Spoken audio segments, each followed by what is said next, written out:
محبت کے ساتھ السلام علیکم۔ ایک بار پھر ناظرین آپ کو پر نور صبح نور کے ساتھ میں خوش آمدید کہتا ہوں، اور آئیے ہم سب بلا توقف چلتے ہیں حضرت ابو انیس محمد برکت علی علیہ الرحمہ کی تعلیف اسماء النبی الکریم صلی اللہ علیہ وآلہ وسلم سے رسول اللہ صلی اللہ علیہ وآلہ وسلم کا ایک اسم مبارک پڑھنے اور سننے کی سعادت حاصل کرتے ہیں۔ سیدنا المبشر صلی اللہ علیہ وآلہ وسلم ہمارے سردار خوشخبری سنانے والے، درود و سلام بھیجے اللہ آپ صلی اللہ علیہ وآلہ وسلم، آپ صلی اللہ علیہ وآلہ وسلم کی آل پاک اور صحابہ کرام رضوان اللہ تعالیٰ علیہم اجمعین پر۔ ام المومنین سیدہ عائشہ صدیقہ رضی اللہ تعالیٰ عنہا بیان فرماتی ہیں کہ ایک بار حضور نبی کریم صلی اللہ علیہ وآلہ وسلم سر مبارک میری گود میں تھا، اور عین اسی وقت میں نے آسمان کی طرف دیکھا تو آسمان روشن تھا اور ستارے چمک رہے تھے۔ میں نے بارگاہ نبوی صلی اللہ علیہ وآلہ وسلم میں عرض کیا کہ یا رسول اللہ صلی اللہ علیہ وآلہ وسلم، کیا کسی کی نیکیاں آسمان کے ستاروں جتنی ہوں گی؟ تو آپ صلی اللہ علیہ وآلہ وسلم نے ارشاد فرمایا کہ جی ہاں، وہ عمر ہیں رضی اللہ تعالیٰ عنہ جن کی نیکیاں ان ستاروں جتنی ہیں۔ سیدہ عائشہ صدیقہ رضی اللہ تعالیٰ عنہ فرماتی ہیں کہ میں نے عرض کیا کہ یا رسول اللہ صلی اللہ علیہ وآلہ وسلم، پھر میرے والد ماجد سیدنا ابو بکر صدیق رضی اللہ تعالیٰ عنہ کی نیکیاں کس درجے میں ہیں؟ تو آپ صلی اللہ علیہ وآلہ وسلم نے ارشاد فرمایا، اور کیا کمال ارشاد ناظرین، آپ فرماتے ہیں کہ عمر کی تمام نیکیاں ابو بکر کی نیکیوں میں سے صرف ایک نیکی کے برابر ہیں رضی اللہ تعالیٰ عنہ۔ ناظرین کرام، آج بنیادی طور پر اسی پاک مطہر اور مقدس ہستی کے بارے میں ہم تذکرہ پاک کرنے جا رہے ہیں، اور تذکرہ پاک کا جو ناظرین سمجھ لیجئے کہ آج موضوع ہے وہ بڑا کمال ہے کہ عامہ اہل بیت اور اکابرین کی نظر میں سیدنا صدیق اکبر رضی اللہ تعالیٰ عنہ کا مقام و مرتبہ، یعنی آج آپ کو بتائیں گے صاحب کہ اہل بیت کتنا پیار فرماتے ہیں سیدنا صدیق اکبر رضی اللہ تعالیٰ عنہ سے، اکابرین امت کتنا پیار، کتنی عقیدت رکھتے ہیں۔ بات یہ ناظرین کہ آپ افضل البشر بعد الانبیاء ہیں، آپ کا ذکر پاک وہ ذکر پاک ہے جو عشق کی حدت کو اور غلامی کی شدت کو بڑھا دیا کرتا ہے۔ آپ یار غار بھی ہیں اور آپ یار مزار بھی ہیں، آپ کے فضائل کا ذاکر خود خدا بھی ہے، محبوب خدا بھی ہیں، محبوبان محبوب خدا بھی ہیں، اور محبان محبوب خدا بھی ہیں۔ ناظرین یعنی عالم یہ ہے کہ سیدنا ابو دردہ رضی اللہ تعالیٰ عنہ فرماتے ہیں کہ ایک مرتبہ میں حضرت صدیق اکبر رضی اللہ تعالیٰ عنہ کے آگے چل رہا تھا۔ کیا کمال روایت ہے، توجہ سے سنیے۔ تو نبیوں کے سردار سرکار دو عالم صلی اللہ علیہ وآلہ وسلم نے ارشاد فرمایا کہ اے ابو دردہ رضی اللہ تعالیٰ عنہ، تم اس کے آگے چل رہے ہو جو دنیا و آخرت میں تم سے بہتر ہے۔ نبیوں اور مرسلین کے بعد کسی پر نہ تو سورج طلوع ہوا اور نہ ہی غروب ہوا کہ وہ ابو بکر رضی اللہ تعالیٰ عنہ سے افضل ہوں۔ حضرت ابو یحییٰ حکیم بن سعد رضی اللہ تعالیٰ عنہ سے روایت کرتے ہیں کہ میں نے حضرت مولا کائنات مولا علی کرم اللہ وجہ الکریم کو اللہ کی قسم اٹھا کر کہتے ہوئے سنا کہ حضرت ابو بکر رضی اللہ تعالیٰ عنہ کا لقب الصدیق آسمان سے اتارا گیا ہے۔ بزاز اور ابو نعیم نے الفضائل میں روایت کیا ہے، اور کیا کمال روایت ناظرین سنیے کہ مولا کائنات کیا فرماتے ہیں کہ ایک روز حضرت علی المرتضیٰ کرم اللہ وجہ الکریم نے لوگوں سے دریافت کیا کہ اے لوگوں، مجھے بتاؤ کہ سب لوگوں میں سب سے زیادہ بہادر کون ہے؟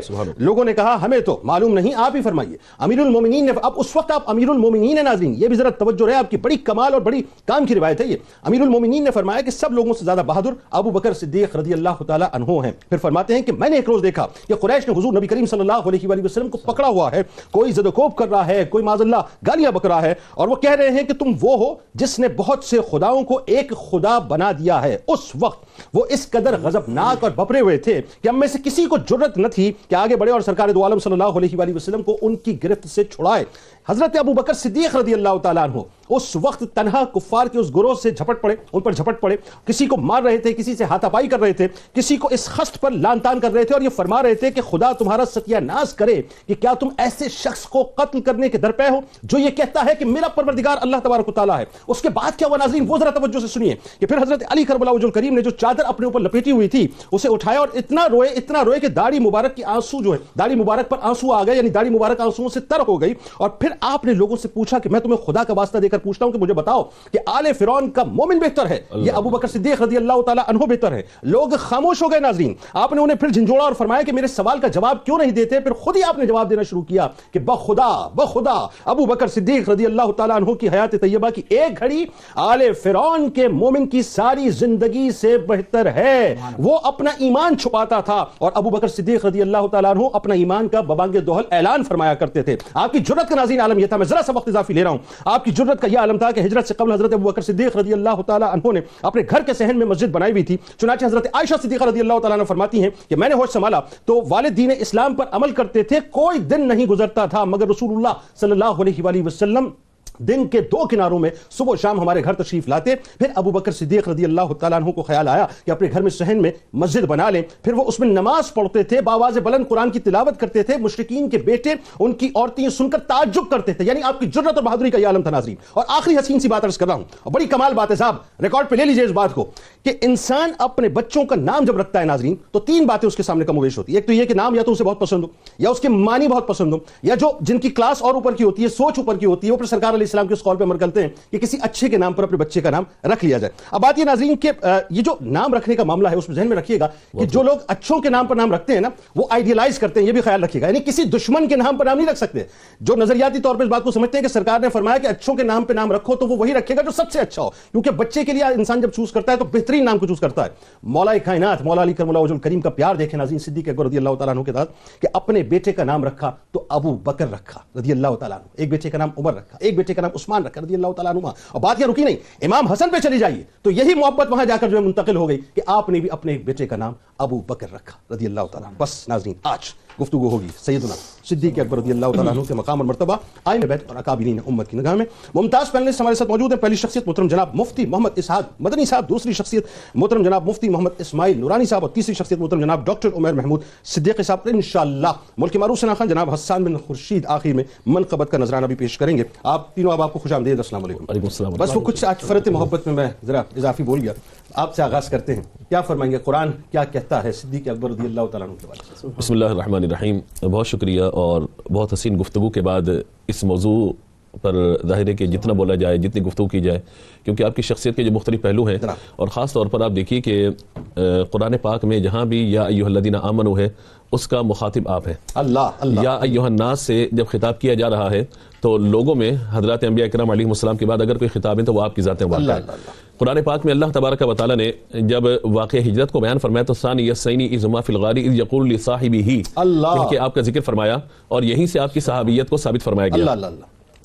آپ آیت مبارکہ کا مطالعہ کیجئے, سورۃ زمر کی آیت مبارکہ, جس میں اللہ تبارک و تعالیٰ نے آپ کے ایک وصف کو ذکر فرمایا جو آپ کے اسماء گرامی میں یا آپ کے القابات میں بہت بلند درجہ رکھتا ہے, جس کو ہم صدیق کہتے ہیں. ارشاد فرمایا والذی جاء بالصدق وصدق به اولئک هم المتقون. یہاں پہ لفظ متقون اور یہ جو صدیق اور صدقہ ہے, اس پر میں چاہتا ہوں کہ توجہ رہے. فرمایا کہ جو سچ لے کر تشریف لائے ہیں اور وہ جنہوں نے ان کی تصدیق کی ہے, فرمایا یہی متقی ہیں, یہی ڈرنے والے ہیں.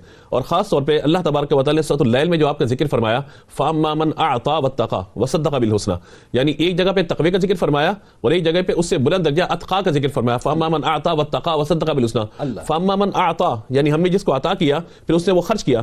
اور قرآن پاک میں اس سورہ مبارکہ میں ایک اتقا کا لفظ آیا حضرت صدیق اکبر رضی اللہ تعالیٰ عنہ کے لیے کہ متقیوں میں بلند درجے والا, ان اکرمکم عند اللہ اتقاکم, اللہ سے زیادہ ڈرنے والا وہ ہے کہ جو تقوی میں زیادہ ہے. یعنی جب ہم کسی شخص کی تعریف کرتے ہیں کہ بھئی اس میں یہ خوبی موجود ہے, لیکن جب اس کی مزید تعریف کروانا مقصود ہوتا ہے, زیادہ بڑھانا مقصود ہوتا ہے, پھر اس میں تفضیل کا ذکر کیا جاتا ہے, یعنی دوسروں کے مقابلے میں زیادہ بہتر. یہاں پہ قرآن پاک میں سورہ لیل میں اشقا کا لفظ بھی آیا امیہ بن خلف کے لیے, کہا کہ دوسروں کے مقابلے میں وہ زیادہ بدبخت ہے. اور صدیق اکبر رضی اللہ تعالیٰ عنہ کو یہ بیان فرمایا گیا کہ آپ دوسروں کے مقابلے میں زیادہ متقی ہیں. متقی کس اعتبار سے, تقوی کس اعتبار سے, کہ آپ کی کنیت یہ ابو بکر ہے, ہر معاملے میں اولیت والے.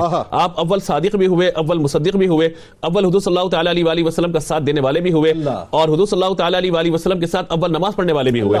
اسی لیے آپ یہ دیکھیے کہ ہر معاملے میں آپ کو اولیت حضرت صدیق اکبر رضی اللہ تعالیٰ عنہ کی نظر آتی ہے.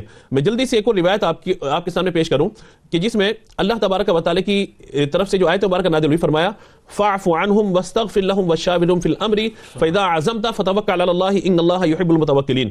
یہ سورہ آل عمران کی آیت نمبر 159 ہے. حضور صلی اللہ تعالیٰ علیہ وسلم سے ارشاد فرمایا گیا کہ آپ انہیں معاف کیجئے, آپ ان کے لیے استغفار کیجئے, ان کی شفاعت کیجئے, اور باہم امور میں ان سے مشورہ کیجئے. اب وہ مشیر کون تھے؟ تاکہ وہ دو حیثیت تھی, ایک صدیق اکبر حضرت عمر فاروق رضی اللہ تعالیٰ عنہ, اور ان کے بارے میں امام فخر الدین رازی رحمۃ اللہ تعالیٰ علیہ اور امام جلال الدین سیوطی رحمۃ اللہ تعالیٰ علیہ فرماتے ہیں کہ حضور صلی اللہ تعالیٰ علیہ وآلہ وسلم نے ان سے فرمایا تھا اے ابو بکر, اے عمر, اگر تم کس معاملے میں مشورے پہ متفق ہو جاؤ گے میں تمہاری مخالفت نہیں کروں گا. تو یہ شان حضرت صدیق اکبر رضی اللہ تعالیٰ عنہ کی اور اہل بیت اطہار سے جو آپ کا ایک مضبوط تعلق جس کا ذکر آپ نے بھی کیا, اس حوالے سے قرآن پاک کی ایک آیت مبارکہ, پھر اس کی ایک مختصر سی وضاحت. اللہ تعالیٰ نے سورۃ الحجر آیت نمبر 47 میں ارشاد فرمایا وَنَزَعْنَا مَا فِي صُدُورِهِم مِّن غِلٍّ إِخْوَانًا عَلَىٰ سُرُرٍ مُتَقَابِلِينَ, کہ ہم نے ان کے سینوں میں جو کچھ کینے تھے، جو بغض تھے، سب کھینچ لیے ہیں اور یہ آپس میں بھائی بھائی ہیں، اور ان کی شان یہ ہے کہ یہ جنت میں تختوں پہ روبرو بیٹھے ہوئے ہیں۔ اللہ اکبر، اللہ اکبر، کہا کہ یہ جو کینہ ہے، کہا کہ کینہ تو ایک دشمنی چھپی ہوئی علامت ہے۔ کہا کیا معاملہ ہے؟ کہا یہ آیت مبارکہ بنو ہاشم اور بنو تمیم اور بنو عدی کے مقابلے میں جو قبائل تھے ان کے بارے میں نازل ہوئی۔ تو پوچھنے والے نے پوچھا کہ کیا بات ہے؟ تو پھر راوی حضرت سیدنا امام باقر رحمۃ اللہ تعالی علیہ سے روایت کیا گیا، پوچھا گیا کہ اس بارے میں آپ کیا کہتے ہیں؟ تو انہوں نے کہا کہ ہم نے امام زین العابدین رضی اللہ تعالیٰ عنہ سے پوچھی تھی یہ بات کہ اس آیت کی تفسیر کیا ہے۔ تو انہوں نے کہا کہ ہم نے حضرت علی سے پوچھا تھا، امام حسین سے۔ انہوں نے کہا ہم نے حضرت علی رضی اللہ تعالیٰ عنہ سے پوچھا تھا اس آیت کے بارے میں۔ تو انہوں نے کہا کہ یہ آیت ہمارے حق میں نازل ہوئی ہے، یہ آیت ہمارے حق میں نازل ہوئی ہے۔ کہا کہ کینہ تو یہ اچھی بات نہیں ہے، تو بری بات ہے یہ۔ کہا کہ یہ جاہلیت کے قبائل کا کینہ تھا جو آپس کی دشمنی تھی، ہمارا آپس میں کوئی معاملہ نہیں تھا۔ کہا کہ اللہ تبارک و تعالیٰ نے اسلام کے بعد ہمیں شیر و شکر فرما دیا ہے، ہمارے درمیان کوئی کینہ کوئی بغض نہ ہماری ذات کے اندر پہلے تھا، لیکن اگر قبائل میں کہیں موجود تھا تو اللہ نے اس کو ختم فرما دیا اور ہمیں شیر و شکر فرما دیا۔ اور کہا کہ یہ آیت مبارکہ کا جو نزول ہے وہ کیا ہے کہ ایک مرتبہ حضرت علی رضی اللہ تعالیٰ عنہ حضرت صدیق اکبر کے ساتھ موجود ہے، ان کے پہلو میں درد اٹھا، تو حضرت صدیق اکبر کے پہلو میں جب درد اٹھا، حضرت علی اپنے ہاتھ کو گرم کر کے ان کو سہلانے لگے، اللہ تبارک و تعالی اس آیت مبارکہ کو نازل فرما دیا۔ کیا بات ہے، کیا بات ہے، کیا کمال۔ ابھی امام باقر علیہ السلام کا ذکر آ گیا تو ابھی ایک روایت بھی تو ذرا تلوار والی بھی تو پوچھنی ہے، انشاءاللہ اس پہ بات کریں گے۔ اچھا اب بات یہ اہل بیت جن کی وجہ سے اہل بیت ہے جی ذرا وہ کیا فرماتے ہیں سرکار علیہ السلام صدیق اکبر رضی اللہ تعالیٰ عنہ کے حوالے سے؟ جی بتائیے۔ بسم اللہ الرحمن الرحیم، اللہم صلی علی سیدنا مولانا محمد وبارک وسلم۔ بہت شکریہ، اور آپ نے ماشاءاللہ شروع میں ابتدا میں بہت خوبصورت انداز سے حضرت سیدنا صدیق اکبر رضی اللہ تعالیٰ عنہ کا بہت جامع طریقے سے گفتگو کی اور ذکر فرمایا۔ قبلہ نے جس طریقے سے آغاز کیا ہے قرآن مجید فرقان حمید کی روشنی میں، اور خاص طور پر اختتام پر وَنَزَعْنَا مَا فِي صُدُورِهِمْ کا جو حوالہ دیا، اور یہ بہت میں سمجھتا ہوں کہ آج کے اس دن میں اور اس موقع پر جب گفتگو ہو رہی ہے ائمہ اہل بیت کی نظر میں مقام سیدنا صدیق اکبر، تو میں سمجھتا ہوں کہ بہت اہم اور بنیادی بات ہے، یہ بہت حوالہ ہے۔ یہ حضرت علامہ سید محمود آلوسی حنفی بغدادی رحمۃ اللہ تعالی علیہ نے بطور خاص اس کو وَنَزَعْنَا مَا فِي صُدُورِهِمْ کے تفسیر میں شان نزول میں حضرت امام زین العابدین کے حوالے سے اس کو بیان کیا، اور کہا کہ اللہ رب العالمین نے ہمارے درمیان ایسی محبتیں قائم فرمائی جو قرآن کے اندر، تو جب کسی نے اگر تعجب بھی کیا کہ اچھا یہ واقعی یہ آیت ان کے بارے میں اتری، تو قسم کھا کے کہتے تھے واللہ فیہم نزلت، اللہ کی قسم، ہاں ہاں انہی کے بارے میں، یعنی حضرت ابو بکر، عمر، عثمان و علی، بعض روایت میں چاروں کا نام لیا اور بعض میں 3 کا نام لیا، کہا کہ انہی کے بارے میں یہ آیت نازل ہوئی ہے۔ اسی تسلسل میں جب ہم دیکھتے ہیں احادیث نبویہ علی صاحبیہ تحیہ، تو احادیث کا بھی اسی طریقے سے ایک ایسا سیل رواں نظر آتا ہے حضرت ابو بکر صدیق کی شان میں۔ جس کتاب حدیث کو کھولیے، باب فضل ابی بکر، باب فضائل ابی بکر، ہر محدث یعنی کوئی محدث فضائل ابی بکر کو بیان کیے بغیر گزر ہی نہیں سکتا۔ محبت کا تقاضا ہی پورا نہیں ہوتا نا جناب، امام محبت اور امام عشق کو جو ہے اگر بیان نہ کیا جائے تو پھر کیسے؟ بالکل ایسا ہی، اور آپ نے بہت عمدہ وہ لفظ کہا کہ اللہ رب العالمین بھی حضرت ابو بکر صدیق کے فضائل کا ذاکر ہے۔ اسی طرح سے محبوب دو عالم صلی اللہ علیہ وسلم بھی احادیث میں آپ رضی اللہ تعالیٰ عنہ کے فضائل کو بیان فرماتے ہیں۔ بہت احادیث ہیں، لیکن ان میں سے بس حصول برکت کے لیے چند عرض کر رہا ہوں۔ حضور پرنور صلی اللہ علیہ وسلم فرماتے ہیں، اور یہ بہت مشہور و معروف حدیث سنن ترمذی میں اس کو امام ترمذی نے اپنی سند کے ساتھ روایت کیا۔ حضور فرماتے ہیں کہ ان من امن الناس علیہ فی صحبتہ و ذات یدہ ابو بکر، فرمایا کہ اپنے مال اور اپنی رفاقت کے ذریعے سے اور اپنی ذات کے ذریعے سے سب سے زیادہ اگر مجھ پر کسی نے احسان کیا یا مجھے فائدہ پہنچایا ہے، فرماتے ہیں وہ ابو بکر صدیق کی ذات ہے۔ یہی وجہ ہے کہ حضور ایک جگہ فرماتے ہیں کہ میں نے سب کا احسان کا بدلہ اتار دیا الا ابن ابی قحافہ، سوائے ابن ابی قحافہ یعنی ابو بکر کے، کہ ان کا بدلہ تو خود اللہ رب العالمین نے احسانات کا بدلہ قیامت کے دن عطا فرمائے۔ اگر صرف اس حدیث پاک کو اٹھا لیا جائے مفتی صاحب، میرا خیال ہے بات ہی تمام ہو جائے نا۔ بالکل کیا فضیلت اللہ نے عطا کی۔ غالباً اسی طرف پھر وہ اشارہ ایک روایت میں ہمیں ملتا ہے کہ جس میں فرمایا کہ ان کی محبت اور ان کا شکر ادا کرنا امت پر واجب ہے۔ حب ابی بکر، حب ابی بکر، تاریخ بغداد کے اندر اور ابن عساکر کے اندر کنز العمال میں یہ الفاظ موجود ہیں، حب ابی بکر و شکرہ واجب علی الامہ، کہ ان کی محبت اور ان کا شکر ادا کرنا امت پر واجب ہے۔ اسی طریقے سے ترمذی شریف کے اندر ہی حدیث پاک موجود ہے کہ رسول پاک صلی اللہ علیہ وسلم کی بارگاہ میں جب یہ کل مال لے کر آ گئے گھر کا، حالانکہ وہ کل حضرت عمر فاروق کے نصف سے بظاہر کم تھا، حضرت عمر فاروق جب نصف لے کر آئے اس نصف سے بظاہر وہ کل کم تھا، لیکن چونکہ کل تھا، سوچ دیا جیت جاؤں گا، بالکل بالکل کل، لیکن چونکہ کل سرمایہ تھا، تو حضور علیہ السلام نے جب پوچھا ہے کہ ابو بکر کیا لے کر آئے کیا چھوڑ کر آئے، کیا الفاظ ہیں، فرماتے ہیں کہ ابقیت لهم اللہ ورسولہ، میں تو ان کے لیے بس اللہ اور اس کے رسول کو ہی چھوڑ کر آیا ہوں۔ اس لیے علامہ اقبال نے کہا تھا کہ صدیق کے لیے ہے خدا کا رسول، بس یہ اسی طرف اشارہ ہے۔ اور بس ایک روایت اصلاح معاشرہ اور اصلاح احوال کے حوالے سے کہ حضرت ابو بکر صدیق کے فضائل میں یہ بات بہت اہم ہے کہ آپ ہر نیکی میں بہت سبقت فرمایا کرتے تھے۔ اسلام لانے میں جیسے سبقت کی ہے، لوگوں تک اسلام پہنچانے میں سبقت کی ہے نا، کہ ان کے کہنے پر عشرہ مبشرہ میں سے تقریباً 5 افراد تو وہ ہیں کہ جو ان کے کہنے پر اسلام لائے۔ تو حضرت ابو بکر صدیق کی خاص بات یہ ہے کہ وہ نیکیوں میں بڑی رغبت، یہی وجہ ہے کہ حضور علیہ السلام جب ایک دن پوچھتے ہیں کہ آج تم میں سے کسی نے روزہ رکھا ہے، نفلی روزہ، حضرت ابو بکر صدیق عرض کرتے ہیں یا رسول اللہ میں نے، یعنی جتنے صحابہ موجود تھے ان میں حضرت ابو بکر نے سبقت کی، اور اور عرض کیا. پھر پوچھا جنازے میں کسی نے شرکت کی؟ پھر عرض کیا حضور جنازے میں شرکت. پھر اس کے بعد حضور پوچھتے ہیں فمن اطعم منکم اليوم مسکینا, آج کسی نے مسکین کو کھانا کھلایا؟ حضور آج میں نہیں بھی کیا. پھر پوچھتے ہیں فمن عاد منکم اليوم مریضا, آج تم میں سے کسی نے مریض کی عیادت کی؟ جب یہ چاروں باتوں پہ انہوں نے لبیک کہا تو حضور نے خوشی سے فرما دیا, فرت مسرت سے فرمایا مجتمعنا فی امرئ الا دخل الجنہ, جس کے اندر یہ ساری خوبیاں جمع ہو جائیں وہ جنت میں داخل. اچھا ایک اور بات نا, آپ کیسی کمال بات ہے, بات آگے بڑھاتے ہیں صاحب, کہ نماز ادا کرنے والوں کے لیے باب الصلاۃ ہے, زکوٰۃ ادا کرنے والوں کے لیے باب الزکوٰۃ ہے, صدقہ کرنے والوں کے لیے باب الصدقہ ہے, مطلب ہر ایک کے لیے الگ الگ جو ہے دروازہ ہے. لیکن کیا شان ہے میرے صدیق اکبر رضی اللہ تعالیٰ عنہ کی کہ جنت کے سارے دروازے منتظر ہوں گے کہ کسی دروازے سے آپ داخل ہو, سب آپ کے لیے اوپن رکھے جائیں گے. اچھا یہ بتائیے ذرا, اب آپ بات کرتے ہیں اہل بیت کی. ائمہ اہل بیت کا جو پیار میں جو پڑھتا ہوں, آپ یقین مانیے میری تو آنکھیں اشبار ہو جاتی. مولا کائنات کی شجاعت کو کوئی پہنچ سکتا ہے؟ جو مطلب بہادری جن پہ جا کے ختم ہو جاتی ہے, آپ سوچئے وہ آپ کی بہادری کا تذکرہ فرماتے ہیں. جی سبحان اللہ, بسم اللہ الرحمن الرحیم. سیدنا صدیق اکبر رضی اللہ تعالی عنہ کا نسب محمد رسول اللہ صلی اللہ علیہ وسلم کے نسب مبارک سے حضرت مرہ بن کعب بن لؤی بن غالب پر جا کر مل جاتا ہے. ٹھیک. حضور علیہ السلام سے جو تعلق ہے اس کی نوعیت یہ ہے کہ آپ کی صاحبزادی ام المومنین عائشہ صدیقہ رضی اللہ تعالی عنہ حضور علیہ السلام کے نکاح میں ہیں, اور حضرت صدیق اکبر رضی اللہ تعالی عنہ نے حضرت جعفر بن ابی طالب رضی اللہ تعالی عنہ کی بیوہ سے عدت کے بعد نکاح کیا, جن کا نام حضرت اسماء بنت امیس رضی اللہ تعالی عنہ ہے. اور جب حضرت صدیق اکبر رضی اللہ تعالیٰ عنہ کا وصال ہوتا ہے تو اسماء بنت امیس رضی اللہ تعالیٰ عنہ سے نکاح فرماتے ہیں. عدت کے بعد حضرت علی المرتضیٰ رضی اللہ تعالیٰ عنہ اور ان کے صاحبزادے حضرت محمد بن ابی بکر رضی اللہ تعالیٰ عنہ کی کفالت کرتے ہیں, انہیں مصر کا گورنر بناتے ہیں. اور پھر آپ اندازہ کیجئے کہ رشتہ داریاں کس قدر آگے جا کر بڑھتی ہیں کہ حضرت سیدنا امام جعفر صادق رضی اللہ تعالیٰ عنہ نے پھر یہ ارشاد فرما دیا, فرمایا کہ صدیق اکبر سے میں 2 مرتبہ پیدا ہوا. فرمایا کہ ولدنی ابو بکر الصدیق مرتین, فرمایا کہ میری 2 مرتبہ صدیق اکبر سے ولادت ہوئی. اس کی وجہ کیا ہے؟ آپ کی یہ جو نسب کو جب ہم دیکھتے ہیں تو معلوم یہ ہوتا ہے کہ قاسم بن محمد بن ابی بکر رضی اللہ تعالی عنہ حضرت صدیق اکبر رضی اللہ تعالی عنہ کی آپ جانتے ہیں کہ صاحبزادی یہ 2 نسبتیں ہیں. وہ آپ کی یعنی صدیق اکبر کی پوتی بھی تھی, آپ کی والدہ ماجدہ, اور پھر آپ رضی اللہ تعالی عنہ کی وہ نواسی بھی ہیں. تو اس اعتبار سے ام فروہ رضی اللہ تعالی عنہ سے جو نسبت بنتی ہے صدیق اکبر رضی اللہ تعالی عنہ کے ساتھ حضرت امام جعفر صادق اپنے آپ کو اس طرح سے جوڑ کر بیان کر رہے ہیں. سر میں اس میں ایک اضافہ اگر اجازت دیں, ایک کمال بات یہ ہے کہ 3 دریا 3 سمندر فیض کے جا کے مل رہے ہیں, مجھے تو نظر آتا ہے. یقیناً امام حسن, امام حسین علیہ السلام اور صدیق اکبر رضی اللہ تعالیٰ عنہ کا بھی فیض جا کے, سبحان اللہ سبحان اللہ, امام جعفر صادق علیہ السلام. پھر جنید بھائی آپ دیکھیے کہ باب مدینۃ العلم سب سے بڑے مداح ہیں صدیق اکبر کے, جن 2 آیتوں کی تلاوت کی گئی والذی جاء بالصدق وصدق به. کسی مفسر کا حوالہ آپ اٹھا لیں, لیکن سب سے بڑا مفسر قرآن علی مرتضیٰ ہے. حضرت علی المرتضیٰ فرماتے ہیں کہ صادق سے مراد محمد رسول اللہ ہیں اور صدیق سے مراد حضرت صدیق اکبر.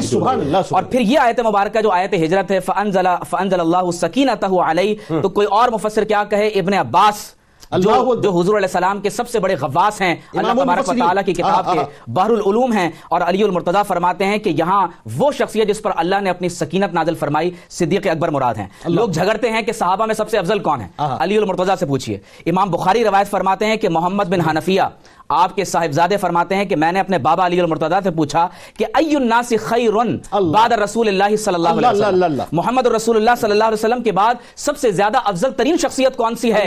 تو حضرت علی المرتضیٰ نے فرمایا ابو بکر رضی اللہ تعالیٰ عنہ. اور یاد رکھ لیجئے کہ امام بخاری نے ہی روایت کیا ہے کہ علی المرتضیٰ رضی اللہ تعالیٰ عنہ فرماتے ہیں کہ فتشہد علی ثم قال انا قد عرفنا یا ابا بکر فضیلتک, اے ابو بکر رضی اللہ تعالیٰ عنہ بے شک ہم آپ کی فضیلت کو بہت خوب جانتے ہیں. اور اسی بات کو صدیق اکبر رضی اللہ تعالیٰ عنہ کے حوالے سے جو آپ نے مسند بزار کی جو آپ نے روایت بیان کی ہے کہ حضرت علی المرتضیٰ نے فرمایا کہ وہ اشجع الناس ہیں, سب سے زیادہ بہادر ہیں, اور حوالے 2 دیے ہیں. فرمایا کہ غزوہ بدر کے موقع پر جب مشرکین حضور علیہ السلام پر حملہ کرنے لگے تھے تو عریش کے مقام پر صرف ایک شخصیت جو اپنی تلوار لے کر حضور کا دفاع کرنے کے لیے کھڑے ہوئے تو وہ صرف حضرت ابو بکر صدیق رضی اللہ تعالیٰ عنہ تھے. اور پھر خدا فرماتے ہیں کہ جب مومن آل فرعون کو دیکھو تو اس کے ایمان کی 1000 ساتیں ایک طرف اور صدیق اکبر کے ایمان کی 1 سات ایک طرف. اور پھر میں میں قطع کلام کرنے دیجیے مجھے اجازت کے ساتھ کہ میں صرف اس روایت کی فضیلت نہیں دیکھ رہا, صدیق اکبر کی فضیلت, میں تو مولا کائنات کا عادل بھی دیکھ رہا ہوں. کہ آپ یہ دیکھیں کہ کیا عادل شخصیت ہیں کہ جو پیمانہ ہے صدیق اکبر کا وہ منوان بیان کیا, اس کو چھپایا نہیں. بتائیے. پھر آپ دیکھیے کہ اسی طرح سے حضرت ابن عباس رضی اللہ تعالیٰ عنہ وسیجنبها الاتقى, اور ایک اور مقام پر فرمایا اِنَّ أَكْرَمَكُمْ عِنْدَ اللَّهِ أَتْقَاكُمْ، تو قرآن نے الاتقا صدیق اکبر کو کہا، اور پھر فرمایا اِنَّ أَكْرَمَكُمْ عِنْدَ اللَّهِ أَتْقَاكُمْ، تو قرآن سے پتہ چلا کہ صحابہ میں سب سے افضل اتقا اکرم صدیق اکبر ہیں. اور اسی لیے ابن عباس فرماتے ہیں کہ یہ جو آیات ہیں کہ وَمَا لِأَحَدٍ عِنْدَهُ مِن نِعْمَةٍ تُجْزَى، فرماتے ہیں کہ صدیق اکبر کے لیے نازل ہوئی. صرف ایک آخری قول کہ اس بارے میں کہ سب سے افضل صحابی کون ہے، فاروق اعظم نے فرمایا کہ ابو بکر سیدنا و خیرنا احبنا الی رسول اللہ صلی اللہ علیہ وسلم، صدیق اکبر ہم میں رسول اللہ صلی اللہ علیہ وسلم کے سب سے زیادہ محبوب ترین ہیں، ہم میں سب سے زیادہ بہتر ہیں، اور ہم سب کے آقا اور سردار. اللہ اکبر. بات آگے بڑھاتے ہیں. اب ذرا میں چاہتا ہوں تھوڑا سا، چونکہ مجھے اندازہ ہے کہ آپ بھی عشق کی شدت کی وجہ سے مچل رہے ہیں کہ ائمہ اہل بیت کے کچھ اقوال آپ کے سامنے اس وقت مجھے پتا ہے مچل رہے ہیں، آپ کی زبان سے بیان ہو. جی بتائیے. بسم اللہ الرحمن الرحیم. بہت شکریہ. اصل میں ایک چیز جو چاہتے ہیں کہ اس کی وضاحت ہو، لوگوں تک پہنچے، وہ پیغام محبت ہے. اور وہ پیغام محبت اس اعتبار سے کہ ائمہ اہل بیت اور حضرت صدیق اکبر رضی اللہ تعالیٰ کے درمیان جو محبتوں کا رشتہ ہے، آپ اسے اس انداز سے دیکھیں کہ ہر طرف آپ کو محبتیں نظر آتی ہیں. ایک راوی کہتے ہیں کہ ہم حضرت علی رضی اللہ تعالیٰ عنہ کے پاس موجود تھے اور لوگ ان سے گفتگو کر رہے تھے مختلف معاملات پہ، تو ہم نے حضرت علی رضی اللہ تعالیٰ عنہ سے عرض کیا کہ آپ اپنے دوستوں کے بارے میں کچھ ارشاد فرمائیے. تو حضرت علی رضی اللہ تعالیٰ عنہ نے کہا کہ حضور کے سارے صحابہ میرے دوست ہیں. تو کہا کسی نے کہا کہ آپ خاص طور پہ کس کا ذکر کرنا پسند کریں گے؟ تو فرمایا کہ حضور کے تمام صحابہ ہی افضل ہیں، لیکن ابو بکر تو صدیق ہے. لفظ صدیق کے ساتھ جو ذکر کیا نا، ابو بکر تو صدیق ہے. تو ایک شخص نے سامنے سے کہا کہ یا حضرت آپ انہیں صدیق کہتے ہیں؟ تو آپ نے فرمایا میں انہیں صدیق کیوں نہ کہوں، اللہ انہیں صدیق فرماتا ہے، جبریل امین انہیں صدیق کہتے ہیں، حضور صلی اللہ تعالیٰ علیہ وآلہ وسلم انہیں صدیق کہتے ہیں، اور آسمان کے فرشتے بھی انہیں صدیق کہتے ہیں. اچھا پھر اب اس بات کو وہاں جوڑ دیجئے نا. امام باقر علیہ السلام کی روایت تلوار والی ہے. رضی اللہ تعالیٰ عنہ سے ایک مرتبہ ایک شخص نے آ کر کے پوچھا، لیکن مسئلہ کیا تھا؟ سوال پوچھا گیا فقہی اعتبار سے کہ بھئی سونے کے دستے کے ساتھ تلوار کو آراستہ کرنے کے اعتبار سے آپ کیا کہتے ہیں کہ اس کو آراستہ کیا جائے، اور سیوف یعنی تلواروں کو آراستہ کرنا کیسا ہے؟ تو آپ نے فرمایا کہ بالکل اس کو آراستہ کیا جا سکتا ہے. ولا حرج فی لا باس فی کے الفاظ ہیں، لا باس فی کوئی حرج نہیں اس میں آپ کیجئے، کیونکہ ہم تک یہ روایت پہنچی کہ حضرت سیدنا ابو بکر الصدیق کہا کہ حضرت ابو بکر صدیق رضی اللہ تعالیٰ عنہ کے بارے میں روایت اب تک پہنچی کہ وہ تلوار کو آراستہ کیا کرتے تھے. سبحان اللہ. یعنی دلیل کے طور پر پیش کر رہے ہیں. صدیق، لفظ صدیق پر میں بات خاص طور پہ زور دے رہا ہوں. تو سامنے والے نے کہا کہ آپ انہیں صدیق کہتے ہیں؟ آپ جلال میں کھڑے ہو گئے، چہرہ سرخ ہو گیا اور قبلے کی طرف اپنا چہرہ کیا، فرمایا کہ ہوا صدیق، ہوا صدیق، ہوا صدیق، وہ صدیق ہے، وہ صدیق ہے، وہ صدیق ہے. اور اس کے بعد کہا کہ اگر کوئی شخص ان کو صدیق نہیں کہے گا، اللہ تبارک و تعالیٰ اس کے قول کی نہ دنیا میں تصدیق کرے گا نہ آخرت میں تصدیق کرے گا. امام باقر علیہ السلام کا قول مبارک ہے. حضرت جو صاحبزادے ہیں امام زین العابدین علیہ السلام کے جو صاحبزادے ہیں، ذرا ترتیب بتائیے نا لوگوں کو تاکہ آپ کی زبان سے. آپ دیکھیے کہ ابھی ڈاکٹر صاحب نے ذکر فرمایا حضرت اسماء بنت عمیس رضی اللہ تعالیٰ عنہا کے حوالے سے جو ایک ذکر آتا ہے کہ حضرت علی رضی اللہ تعالیٰ عنہ نے ان سے نکاح فرمایا، اور پھر حضرت محمد کی تربیت اور کفالت حضرت علی رضی اللہ تعالیٰ کے ہاتھوں میں ہوئی ہے. پھر حضرت قاسم یعنی جب وہ یزدگر بادشاہ کی 3 بیٹیاں آئی تھیں تو ایک بیٹی کا نکاح حضرت محمد سے کیا جو حضرت صدیق اکبر کے صاحبزادے، ایک سیدنا امام حسین رضی اللہ تعالیٰ عنہ سے، اور ایک حضرت عبداللہ بن عمر حضرت عمر کے صاحبزادے سے. ابھی آپ نے اپنے ابتدائی گفتگو میں ذکر کیا تھا کہ ہمارے یہاں نام محبت کی وجہ سے رکھا جاتا ہے یا کسی سے رغبت کی وجہ سے یا پسندیدگی کی وجہ سے رکھا جاتا ہے. تو میں تو کہتا ہوں کہ یہاں پر ان بچیوں کا نکاح بھی محبت کی وجہ سے کیا جا رہا ہے. اور پھر ان تینوں سے جو 3 بیٹے پیدا ہوئے، حضرت عبداللہ کے یہاں سالم پیدا ہوئے، حضرت محمد کے حضرت قاسم پیدا ہوئے، اور حضرت امام حسین کے امام زین العابدین رضی اللہ تعالیٰ پیدا ہوئے. تینوں آپس میں خالداد بھائی ہوئے. اب دلچسپ بات یہ ہے کہ حضرت صدیق اکبر رضی اللہ تعالیٰ عنہ کے جو صاحبزادے حضرت محمد ہیں، ان کے صاحبزادے حضرت قاسم ہوئے، ان کی صاحبزادی حضرت ام فروا، ان کی صاحبزادی حضرت ام فروا یہ آئیں حضرت امام محمد باقر کے نکاح میں، امام محمد باقر کے نکاح میں آئیں. پھر ان کے صاحبزادے تھے امام جعفر صادق رضی اللہ تعالیٰ عنہ. تو آپ اندازہ لگائیے کہ یہ ترتیب کس کس انداز سے ہے. اور پھر ایک بات اور جو نام کے حوالے سے آپ نے ذکر کیا تھا، اس پر آپ دیکھیے کہ حضرت ابوبکر صدیق کا نام عبداللہ، ٹھیک ہے، آپ نے اپنے بیٹے کا نام عبداللہ رکھا، حضرت علی نے اپنے ایک بیٹے کا نام عبداللہ رکھا، حضرت امام حسن کے ایک بیٹے کا نام عبداللہ ہے، امام حسین کے ایک بیٹے کا نام عبداللہ. اللہ اکبر، اللہ اکبر، اللہ اکبر.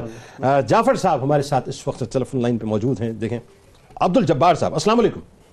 جی وعلیکم السلام ورحمۃ اللہ وبرکاتہ. جی عبد الجبار صاحب کہاں سے کال کر رہے ہیں؟ ملتان سے بات کروں. آپ کا پروگرام ماشاءاللہ بہت اچھا رہا. آج جو ہے نا آپ نے وہ جو ہے نا وہ ایک انسان کی ایمان کی جو ہے نا پروگرام کو دیکھنا وہ بہت لطف ہو جاتا ہے اور ماشاءاللہ بہت اچھا ہے. اور میرا سوال تو وہ یہ تھا کہ آپ نے کتنے غزوات میں شرکت پاک کتنی تھی یہ پوچھنا تھا. اچھا ٹھیک، بالکل ٹھیک ہے، بالکل ٹھیک. صدیق اکبر رضی اللہ تعالیٰ عنہ نے کتنی غزوات میں شرکت کی اور اولاد پاک آپ کی کتنی تھی؟ اختر اقبال صاحب، جنید اقبال آپ کو خوش آمدید کہتا ہے. السلام علیکم. وعلیکم السلام. کیا حال ہے جنید صاحب؟ سے ٹھیک ہے الحمدللہ. آپ کہاں سے کال کر رہی ہیں بتائیے؟ جیلم سے اختر اقبال احمد عرض کر رہا ہوں جناب. جی جی جناب فرمائیے فرمائیے کیا پوچھنا چاہتے ہیں؟ جی میرا سوال یہ ہے کہ جو ابھی محبتوں کی بات کی، کس کی بات کی؟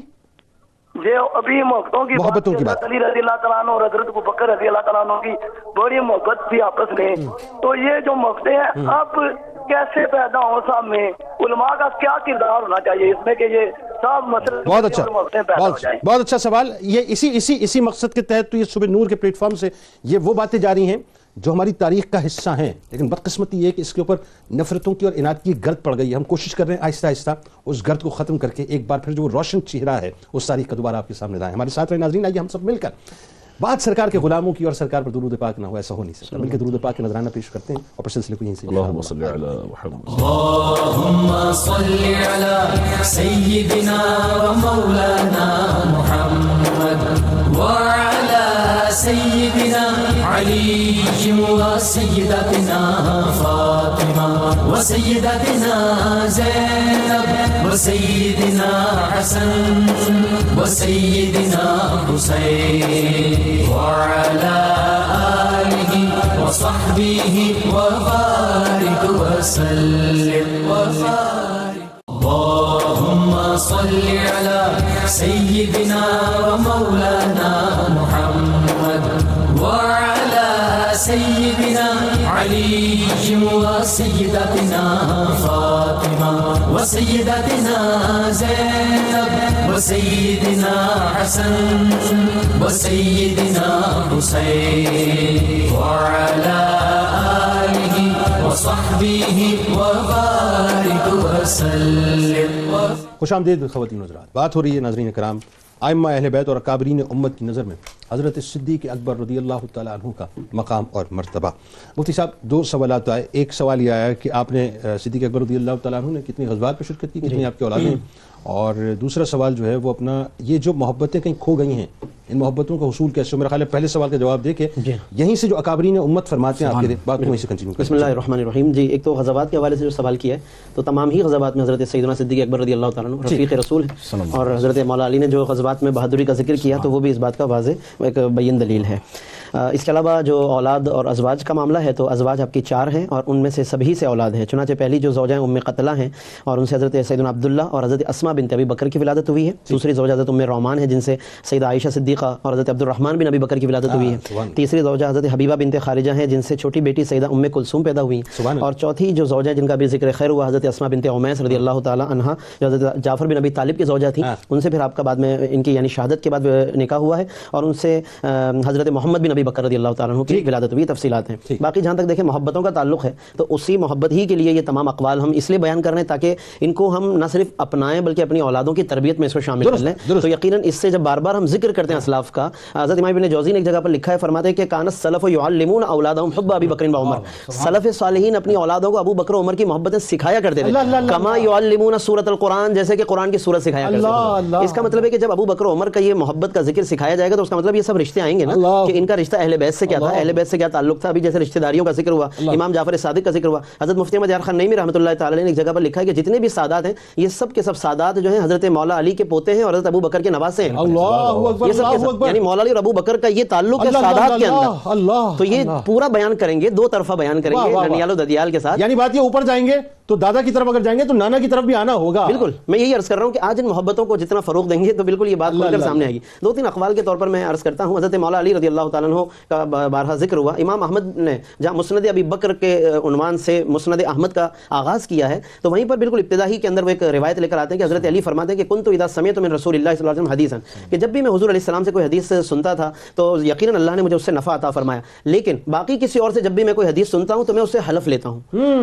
استحلفت ہوں، میں اس سے قسم لیتا ہوں. پھر جب وہ قسم اٹھا لے تو میں تصدیق کرتا ہوں کہ ہاں تم نے حدیث رسول بیان کی. کہہ رہے ہیں سوائے ابو بکر کے ان سے حلف نہیں لینا پڑتا مجھے. اچھا، ان سے تصدیق کیوں نہیں کریں گے نا جنہوں نے معراج کی تصدیق کی ہو؟ وَإِنَّ أَبَا بَكْرٍ حَدَّثَنِي، اور جب ابو بکر مجھے حدیث سناتے ہیں وَصَدَقَ أَبُو بَكْرٍ، اور ابو بکر تو سچے ہی ہیں، انہو سمع النبی، پھر انہوں نے حضرت ابو بکر کی ایک روایت بیان کر دی. آج ناظرین تک مرویات ابو بکر میں سے بھی ایک روایت جو مولا علی روایت کر رہے ہیں ابو بکر سے، یہ روایت بھی یوں پہنچ جائے گی کہ حضرت علی روایت کرتے ہیں کہ حضرت ابو بکر نے حدیث مجھے بیان کی کہ انہوں نے نبی کریم صلی اللہ علیہ وسلم سے سنا، قال ما من رجل يذنب ذنبا، کوئی بھی آدمی جس سے کوئی گناہ ہو جائے فیتوضا، وہ وضو کرے، فیحسن الوضوء، یتوضا، اچھا وضو کرے، ثم یصلی رکعتین، پھر 2 رکعت نماز ادا کرے، فیستغفر اللہ عز وجل، اللہ سے معافی مانگے، الا غفر اللہ لہ، اللہ اسے معاف کر دے گا۔ یہ حضرت ابو بکر کا ایک فیض آج میں سمجھتا ہوں کہ مولا علی کی اس روایت کے طفیل ہمیں اس کو اپنانا چاہیے، گناہوں سے بھی اجتناب کریں اور اس کو اپنائیں۔ اور آخری بات، حضرت امام زین العابدین رضی اللہ تعالیٰ عنہ کا چونکہ بار بار ذکر ہوا، ان کے حوالے سے بھی کہ کتنا خوبصورت حضرت ابو بکر عمر کا ذکر کرتے تھے۔ ابو حازم المدنی کہتے ہیں کہ میں نے امام زین العابدین سے زیادہ فقیہ اور عالم کسی کو نہیں پایا، سمعت ہوں، میں نے ان سے سنا، وقد سئل، ان سے سوال کیا گیا، کیف کانت منزلۃ ابی بکر و عمر عند رسول اللہ، حضرت ابو بکر عمر کا حضور کی بارگاہ میں مقام کیا تھا؟ سوال ہو رہا ہے ابو بکر عمر کے بارے میں، اور جو شخصیت جن سے پوچھا جا رہا ہے وہ امام زین العابدین ہے۔ کیا خوبصورت جواب دیا، فاشار بیدہ الی القبر، تو انہوں نے حضور کی قبر اور ابو بکر عمر کی قبور کی طرف اشارہ کرتے ہوئے کہا کہ مقام پوچھنا ہے تو دیکھ لو، بمنزلتہما منہ الساعۃ، ابھی جیسا مقام اور قرب ہے ایسا ہی قرب تھا ابو بکر عمر کا۔ اللہ، یعنی بات یہ ہے، میں تو جملہ ادا کروں صاحب کہ نہ دنیا میں دور کیا، ہمیشہ قریب رکھا، اور آخرت کے لیے، آخرت تک بھی جو ہے پہلو ہے اپنے مصطفیٰ میں ہی۔ جناب اعلیٰ ایک جگہ فرمایا نا، محبوب رب عرش ہے اس سبز قبہ میں، اور پہلو میں جلوہ گاہ عتیق عمر کی ہے۔ اچھا جی، اب بتائیے ڈاکٹر صاحب، اکابرین امت جتنی حلاوت سے، جتنی محبت سے اظہار فرماتے ہیں صدیق اکبر رضی اللہ تعالیٰ عنہ کی عقیدت، محبتوں کا اور ان کے نام کا، ذرا اس بارے میں بتائیے۔ حضرت ابو سعید خدری رضی اللہ تعالیٰ عنہ فرماتے ہیں کہ کان ابو بکر اعلمنا، کہ حضرت صدیق اکبر رضی اللہ تعالیٰ عنہ ہم میں سب سے بڑے عالم ہیں۔ اور حضرت ابن عمر رضی اللہ تعالیٰ عنہ فرماتے ہیں کہ ہم صدیق اکبر رضی اللہ تعالیٰ عنہ کا مد مقابل حضور علیہ السلام کی ظاہری حیات طیبہ میں کسی کو نہیں شمار کیا کرتے تھے۔ اور پھر یہاں تک کہا کہ افضل امت النبی صلی اللہ علیہ وسلم بعدہ ابو بکر رضی اللہ تعالیٰ عنہ، اگر کوئی حضور علیہ السلام کے بعد سب سے افضل اس امت میں کوئی ہے تو صدیق اکبر ہیں۔ شاعر اسلام علامہ محمد اقبال فرماتے ہیں کہ صدیق اکبر دین اسلام کے خشت اول ہیں، ملت بیضا کا فرد یکتا ہیں، اور عشق مصطفیٰ صلی اللہ علیہ وسلم کا پہلا عنوان ہے۔ سبحان اللہ۔ فرماتے ہیں کہ من شب صدیق را دیدم بخواب، فرماتے ہیں کہ اقبال کہہ رہے ہیں کہ ایک رات مجھے خواب میں صدیق اکبر کی زیارت نصیب سبحان اللہ۔ فرماتے ہیں کہ آپ کے رستے کی خاک سے میں نے خواب میں پھول چنے، آپ سب سے زیادہ احسان کرنے والے ہمارے مولا ہیں، آپ ہمارے طور سینہ محمد الرسول اللہ کے پہلے کلیم ہیں، اللہ اکبر۔ آپ کی ہمت امت کی کھیتی کے لیے بادل کی مانند ہے، آپ ثانی اسلام و غار و بدر و قبر ہیں۔ میں نے آپ سے کہا کہ آپ عشق کے خاصوں سے بھی خاص ہیں، آپ کا عشق دیوان عشق کا پہلا شعر ہے، آپ کے ہاتھوں سے ہمارے کاموں کی بنیاد مضبوط ہوئی، آپ ہمارے دکھ درد کا علاج فرمائیں۔ تو اقبال کہتے ہیں کہ صدیق اکبر نے فرمایا، کب تک امت حرص و ہوس میں مبتلا رہے گی؟ اس امت کو سورہ اخلاص سے چمک دمک حاصل کرنی چاہیے۔ یہ جو ہزاروں سینوں میں ایک ہی طرح سے سانس چل رہی ہے، یہ توحید کے رازوں میں سے ایک راز ہے۔ اس جہاں میں تو اس رنگ کو اختیار کر اور اس کی مانند ہو جا، اس جہاں میں اس کے جمال کا عکس بن جا، وہ ذات کہ جس نے تیرا نام مسلمان رکھا وہ تجھے دوئی سے وحدت کی طرف لائی ہے۔ تو خود کو ترک اور افغان کہلانا پسند کرتا ہے، افسوس تجھ پر کہ تو جو تھا اب نہیں ہے۔ تو اس قوم کو اتنے سارے ناموں سے نجات دلا، تو سراہی سے موافقت کر اور پیالوں سے جان چھڑا۔ اے کہ تو قوم اتنے سارے ناموں کی وجہ سے رسوا ہو گئی، اپنے درخت سے کچے پھل کی طرح گر گئی۔ تو توحید سے تعلق جوڑ اور دوئی کو رخصت کر دے، اپنی وحدت کو اس طریقے پر ٹکڑے ٹکڑے نہ کر۔ اور پھر اقبال خود کہتے ہیں کہ اتنے میں وہ رفیق نبوت آ گیا جس سے بنائے عشق و محبت ہے استوار، پروانے کو چراغ ہے بلبل کو پھول بس، صدیق اکبر کے لیے ہے خدا کا رسول بس۔ اللہ اکبر، سبحان اللہ، سبحان اللہ، سبحان اللہ۔ اچھا بات یہ ہے کہ میں چاہتا ہوں تھوڑا سا علامہ صاحب آپ بھی بتائیے کہ اکابرین امت نے جتنی عقیدت کا، محبت کا اظہار صدیق اکبر رضی اللہ تعالیٰ عنہ سے کیا ہے، ہماری تو کیا اوقات ہے، لیکن آپ محبتیں دیکھیں بدرجہ اعلیٰ نظر آتی ہیں، اس میں کوئی کمی نظر نہیں آتی۔ جی بسم اللہ الرحمن الرحیم۔ اکابرین امت کے حوالے سے جہاں یہ بات کی جا رہی ہے تو آپ یہ دیکھیے کہ جتنے محدثین آپ کو نظر آئیں گے خاص طور پہ ان میں آپ یہ دیکھیے کہ حضرت صدیق اکبر رضی اللہ تعالیٰ عنہ کی افضلیت کو وہ بیان کرتے ہیں۔ ایک تو فضیلت ہے کہ کوئی بھی خاص مطلب حدیث میں بات ہوئی، لیکن ان تمام فضیلتوں کو جمع کر کے جو بات بیان کی جاتی ہے وہ افضلیت ہے۔ اس پر جو اکابرین امت نے ایک جملہ لکھا ہے بڑا پیارا خوبصورت، وہ یہ ہے کہ جس طرح اللہ تبارک و تعالیٰ نے دیگر انبیاء کرام علیہ السلام کو کوئی نہ کوئی خصوصیات عطا فرمائی تھی، مگر ذات مصطفیٰ صلی اللہ تعالیٰ علیہ وسلم نے ان تمام خوبیوں کو جمع فرما دیا، تمام معجزات کو، تمام چیزوں کو جمع فرما دیا۔ کہا کہ امت کے اندر بلکہ تمام انسانوں میں انبیاء کرام علیہ السلام کے بعد حضرت صدیق اکبر رضی اللہ تعالیٰ عنہ وہ ہستی ہے کہ جن میں اللہ تبارک و تعالیٰ نے تمام خوبیوں کو جمع فرما دیا۔ اور اس کی دلیل حدیث مبارکہ کے روح سے کیا ہے؟ فرمایا کہ اللہ تبارک و تعالیٰ اگر کسی کو ایک خصلت عطا فرما دے ایمان کی، 360 خصلتیں ہیں، اور جس میں ایک خصلت ایک خوبی موجود ہو، اللہ تبارک و تعالیٰ اسے جنت عطا فرمائے گا۔ حضرت صدیق اکبر رضی اللہ تعالیٰ عنہ کہتے ہیں یا رسول اللہ کیا وہ خوبی، کیا وہ خصلت مجھ میں موجود ہے؟ فرمایا ابو بکر تم میں تو وہ 360 کی 60 ساری کی ساری موجود ہے۔ تو اسی بنا بنا پر یہ کہا گیا کہ حضرت ابوبکر صدیق رضی اللہ تعالیٰ عنہ افضل اور اعلیٰ. اس پر ایک جملہ دیکھیے کہ ایک ہے لفظ صادق، ایک ہے لفظ صدیق. صادق کہا جاتا ہے اس بات کو کہ جیسا واقعہ ہوا بیان کر دیا وہ صادق ہو گیا، اور صدیق اسے کہا جاتا ہے کہ جو بیان کر دیا اللہ تعالیٰ اس واقعے کو ویسا کر دے. اس کی دلیل سب سے بڑی کیا ہے کہ یوسف علیہ السلام کے پاس جو 2 افراد تھے جنہوں نے خواب دیکھا تھا، ان کے خواب کی تعبیر جب آپ نے بتائی فرمایا قضی الامر الذی فیہ تستفتیان، تو انہوں نے کہا نہیں ہم نے تو وہ آپ سے اسی طرح کا خوش طبعی کی تھی. فرمایا اب جو میں نے کہہ دیا وہ ہو گیا. بالکل ٹھیک ہے. تو یہ صادق اور صدیق کا ایک فرق جو ہے واضح رہے. ٹھیک، بہت مختصر وقت ہے، شارٹ کامنٹ آپ دونوں. جی بس بسم اللہ الرحمن الرحیم. اس وقت میں یہی عرض کروں گا کہ سیدنا صدیق اکبر رضی اللہ تعالیٰ عنہ کا جو مقام و مرتبہ ہے اہل بیت اطہار کی نظر میں، اس کو پیش نظر رکھ کر ہم بھی اپنی محبتوں کو ان کے ساتھ اس انداز سے استوار کریں کہ اہل بیت کے ساتھ بھی محبت ہو اور حضرت صدیق اکبر رضی اللہ تعالیٰ عنہ کے ساتھ بھی محبت ہو، اور پھر محبت کا عملی طور پر بھی ہم یوں ثبوت دیں کہ جو عمل پھر ہمیں کرنا چاہیے، ان کے نقش قدم پر جس انداز سے چلنا چاہیے ہم اس نقش قدم کو بھی اختیار کریں. تو یہ آج کے اس دور میں ہمارے لیے یقیناً نجات کا ذریعہ ہوگا. ہندوستان کے ایک اور سید جن سے اسلام کا نور یہاں منور ہوا، داتا گنج بخش رحمۃ اللہ، فرماتے ہیں کہ تصوف کی اصل صفائے باطن اور اس کی فرع ہے، اس کی اصل ہے، اور فرماتے ہیں کہ اگر دنیا سے لا تعلقی کی سب سے بڑی مثال جس پر کل علم تصوف مبنی ہے، فرمایا وہ ابو بکر صدیق رضی اللہ تعالیٰ عنہ. اللہ اکبر. کاش تو اسی محبت کو دل میں آباد کرنے کیا بات ہے، کاش کہ وہ ہے نا کہ تیرے دل میں اتر جائے میری بات. بڑی کمال بات ہے ناظرین. بس ہمارے یہاں تاریخ کو بڑا ادھر ادھر کیا گیا، اصل حقیقت تو کچھ اور ہے. ایک مختصر سا وقفہ ہے، درود پاک ایک بار پھر سرکار علیہ السلام کی بارگاہ میں مل کے پیش کرتے ہیں انشاءاللہ. وقفے کے بعد ہمارے ساتھ ملک کے معروف شناخواں میرے چھوٹے بھائی جناب حسان بن خورشید موجود ہوں گے اور بارگاہ صدیق اکبر رضی اللہ تعالیٰ عنہ میں انشاءاللہ منقبت کا نذرانہ پیش کریں گے. اللهم صل على سيدنا ومولانا محمد وعلى سيدنا علي وسيدتنا فاطمة وسيدتنا زينب وسيدنا حسن وسيدنا حسين وعلى آله وصحبه وبارك وسلم اللهم صل على سيدنا ومولانا محمد وعلى سيدنا علي وسيدتنا فاطمة وسيدتنا زينب وسيدنا حسن وسيدنا حسين وعلى آله وصحبه وبارك وسلم. خوش آمدید خواتین و حضرات، ایک بار پھر میں حاضر خدمت، اور ابھی ہمیں جوائن کیا ہے ملک کے معروف شناخواں جناب حسان بن خورشید صاحب نے. آپ کو خوش آمدید، السلام علیکم. اور ان کو انشاءاللہ آخر میں سنیں گے. چلتے ہیں کتاب الشفا کی جانب. آب زمزم سے علاج آج آپ کو بتاتے ہیں. فرمان نبوی صلی اللہ علیہ وآلہ وسلم ہے کہ سطح زمین پر بہترین پانی زمزم ہے جو بھوک اور پیاس بجھانے کے کام آتا ہے اور ہر بیماری کے لیے شفا ہے. سیدنا صدیق اکبر رضی اللہ تعالیٰ عنہ کا قول مبارک ہے کہ صدقہ فقیر کے سامنے، بڑی کمال بات ہے، توجہ سے سنیے گا جن کو بڑا فخر اور ناز ہے نا اپنے پیسے کے اوپر، ذرا سنیے کیا فرماتے ہیں کہ صدقہ فقیر کے سامنے عاجزی سے با ادب پیش کرو، کیونکہ خوش دلی سے صدقہ دینا قبولیت کا نشان ہے. عزیزان کرام، روزنامہ 92 نیوز میں آج آپ اس حوالے سے مضمون پڑھ سکتے ہیں اہل بیت علیہ السلام کی نظر میں سیدنا صدیق اکبر رضی اللہ تعالیٰ عنہ کا مقام اور مرتبہ کیا ہے. اگر آپ نے ابھی تک ہمیں ٹویٹر پہ فالو